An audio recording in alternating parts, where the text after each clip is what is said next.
So, I've been in the fitness industry for about 20 years, training clients, managing gyms. And one of the most frustrating things that people will communicate to me is that, they'll cut their calories, they'll work out, they'll do seemingly everything right. Yeah. But it's that last 5 to 10 pounds they just can't get off their body.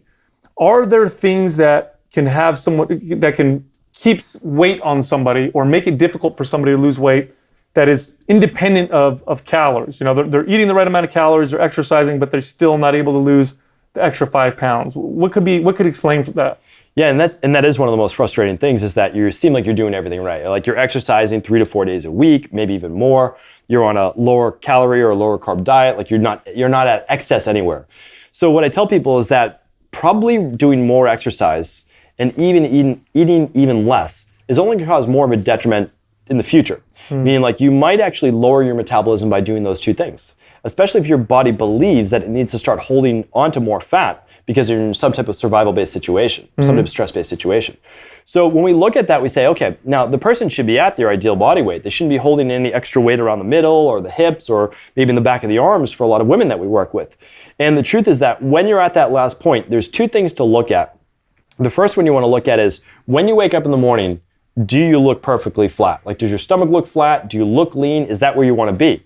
And if you're gaining 5 pounds or more during the course of a day, you want to look at that specifically and say, okay, I'm doing something that's causing my body to swell. Oh, I see. So like weigh myself in the morning, weigh myself at night. That's one way to look at it. I gain 5 pounds. Okay. Yes, exactly. So that's a great way to look at it. Now, you're going to gain a little bit just in hydration. Sure. But if you can see your abs in the morning and you can't at night, then there's an issue. And there's most likely some type of digestive-based issue going on. You're eating foods that are affecting your inflammatory levels during the day. So you can run an IgG food sensitivity test. You can do any type of food sensitivity test you want. You can do an elimination diet. You can look at things that would cause that puffiness or swelling. So that's kind of more a digestive giveaway. But the real people, the people that just kind of plateau at 5 to 10 pounds away, we're looking at other things going on in the body. One of the main things we're looking at is they're actually going into more of a lower metabolic state. We're seeing this a lot with keto-based diets. We're seeing this a lot with lower carb diets. So when you say that, you mean the metabolism is just getting slower and slower? Exactly. And your body actually purposely does that. You think that it might actually be, oh, well, that's the body's messing up. It's not. You're giving it less calories in the first place for the most part. So it's saying, okay, if this is the amount of calories I have to survive on, I'm going to lower energy output, which is your metabolism. Your metabolism is just not getting lean. It's your whole energy output. So you're going to start to feel a little bit more sluggish, a little bit more brain fog, a little bit more of everything, and not able to lose the weight as easily. We see this all the time when we're running hormone-based panels, where we can see stress levels going up, namely cortisol that we just chatted about as well, but we start to see the thyroid starting to become a little bit more sluggish. And by that we mean this, is that when the body starts to produce adrenaline, we're starting to see a little bit less of a conversion to what's called T4. And when the body produces cortisol, you can't convert that T4 to T3. So in many women, especially that we work with, we're seeing the lower metabolic function from their lowered hypothyroidism. Now, does it mean they have Hashimoto's or they need to be on medication? Maybe not. Our goal is to say, okay, how did you get here in the first place? But we know for sure you are now in a lowered metabolic state. So I like to look at food sensitivities. Has your lower carb diet or your excessive exercise actually put you into a lower metabolic state, a survival state, and made you a little bit more hypothyroid in the first place? So those are two ways. The third way is digestion. If your digestion is off and you have poor absorption, you can eat a really great quality diet, but you're not absorbing as many minerals, right? Or vitamins. So if you have low stomach acid, low digestive enzymes, you have bacterial overgrowth, candida overgrowth, you can't extract the calcium, the magnesium, the zinc, the B vitamins. So your body's going to say, we actually need more food, more calories to get more micronutrients. A lot of us are focused on the macros. We should be focused on the micros. If you get your micros up, you can actually do with less calories because your body's getting a lot of its micronutrient requirements. So we actually just help people fix their gut, and then they're able to then get rid of a lot of that swelling puffiness. Yeah, because I've had female clients, you're mentioning this, and they'll send me pictures and be like, okay, after a meal, I look like I'm 6 months pregnant. Like my gut is just sticking out.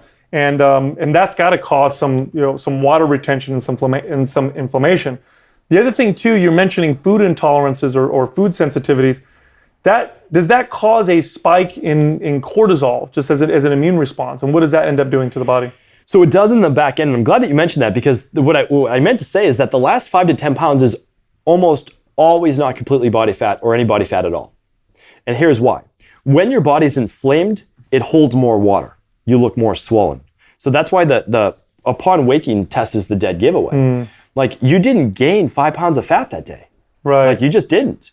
But your body became inflamed, and because of that, you got more water. The easiest way to think about it is this. If you get stung by a bee and you're sensitive to that, you're going to have a big inflammatory reaction. Right. You get swelling. You get swelling. You get punched in the arm, your arm's going to swell. Well, that's a lot of fluid. It's more systemic, right, in the whole body. Exactly. So now if you eat the foods, it's systemic. It goes over the whole body. So that's what we're looking at is, and then food sensitivity wise, was that your question? Yeah. Does that cause then, an like a immune response, which then elevates cortisol because it's a stress response? So that's why in a back end kind of way, because it does not, when you eat a food that you're sensitive to, it will not spike cortisol right away. However, the higher levels of cortisol so the higher levels of inflammation, just as your leukotrienes, your mast cells, your interleukin-6, those will then, in a roundabout kind of way, turn on the stress signal in the brain. The hypothalamus will then tell the pituitary gland, hey, there's a virus, there's bacteria, there's something our body has to fight, and then it will ramp up that system as well. It seems like they end up doing the exact opposite of all those things when they hit that point. Like, clients will come to me and be like, I can't lose that last 5 pounds. So what do?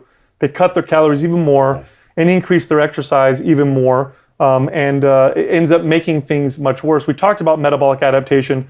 I think it's tough for people to realize that the metabolism adapts. Yes. It can speed up and it can slow down. Do you ever tell people to reduce their exercise at the end? That's a great question. We didn't plan that. One thing we've done is if someone's been exercising, they're exercising 4 to 5 days a week. Right. I mean, if you're not doing 5 days a week, sure, you could do 2 days on, a day off, 2 days on, and like a fun workout on the weekend. All right. Sure. Keep your body active, especially if you're an endomorphic body type or a larger body type, right? Totally normal. You need a little bit more movement, great, rather than the ectomorph.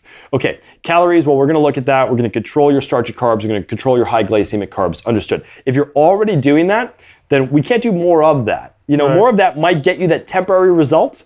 Like, you could fast for 3 days, probably lose a little bit of weight, but further lower your metabolic rate. So what we want to do is we want to look at what's going to work in the long run. And so what we want to do is we want to decrease inflammatory levels, and we want to start to reduce stress in the body, and we want to ramp back up that metabolism. What was your exact question towards that? Just that they do the wrong thing at the end. They add more exercise and cut their calories, and their metabolism just adapts in the wrong way. And I was saying, do you ever have people reduce their exercise and see fat loss? Yes, that was it. Or weight loss? That's because I had not planned that. So one of the things we've done is if you've already gotten there and you're a high stress individual, we ran a lab, we saw higher levels of cortisol. We actually just say, I know this is not what you want to do because you believe you need to do more exercise. I want you to take 1 week off to 10 days off. And I want to see what happens to your body. Interesting. We've had people lose 3 pounds from not exercising. Yeah, I've seen that. And add a little bit more starch because now their body does what? Well, it produces more serotonin. They're more satiated. They can sleep better at night. Their body, it cuts cortisol because since starch or carbs are the only thing that cuts cortisol anyways. And so all of a sudden they lose weight and they haven't even exercised. Now we can't take that too far, but we see now, we know it. We understand it was this stressor that caused you to be in this lower metabolic based environment. One of the best examples of that is I was working with a 14-year-old girl. She was Olympic hopeful for swimming.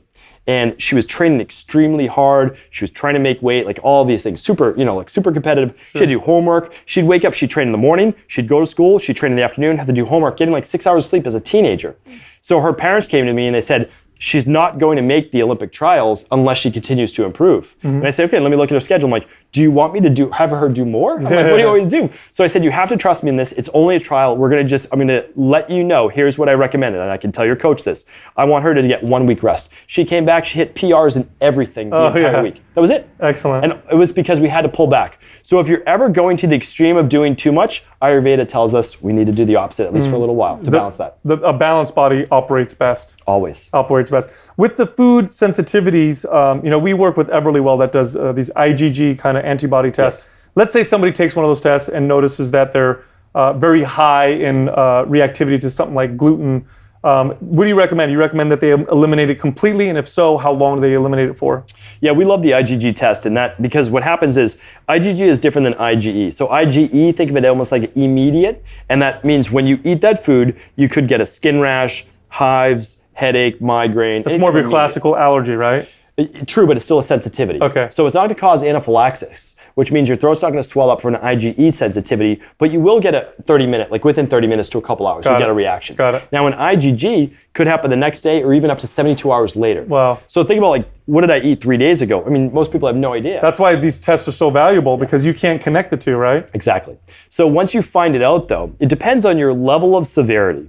If it's mild, we eliminate for 6 weeks. If it's moderate, we eliminate for 12 weeks, 3 months. And if it's severe, we eliminate for 6 months. What we allow then is for the immune system to calm down. It's not going to see that food, namely the protein. Because when we do these immunoglobulin G tests, it's reacting to a protein, not the sugar. If you eat dairy and you get cramping or bloating, that's not an allergy. That's not a sensitivity. That's actually a digestive issue. Right. You can't break down that lactose, that sugar specifically, because you don't have enough lactase. That's just one example.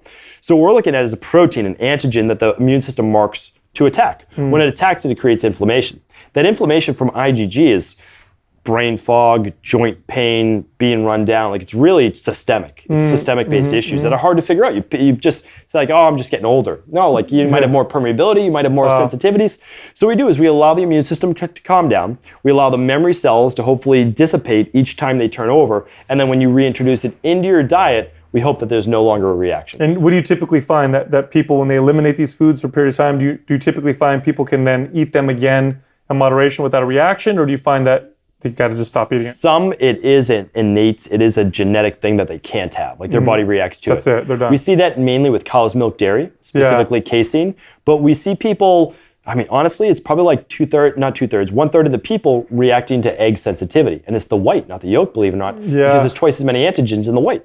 Because the white is eventually what grows into that chick, right? So that's where the protein is. That's me, by the way. I can't have whites, but I can eat yolks all day long. So, Makes then sense. I did the same thing with gluten. I had to remove it. I did have a strong IgG reaction. Eliminated gluten. I actually eliminated it for a full year. And now I can have some. I can't have a lot, but I can have some. So there's two parts to that. So one is that we've seen that eggs then become desensitized. You can eat eggs again, but you can't have them every day, or it will maybe build up that sensitivity to that person. Okay. So we've seen twice a week separated by 48 hours is enough for that immune response to go down. And the reason why sometimes people see, you can do it in moderation, right? Like once a week, is because it's the second reintroduction that triggers then the immune response. I see. So they mark it the first time, your immune cells, and the second time it knows to go after that. And that's when you have the immune reaction. Got it. Which is why when you're doing these lab tests, we recommend that you eat the food once or twice the 2 to 3 days before you test. So you can see if the reaction's actually there. Correct. Excellent. Again, another informative video. Thank you. Check it out. If you have any questions, put in the comments below. I'll visit periodically to answer those for you.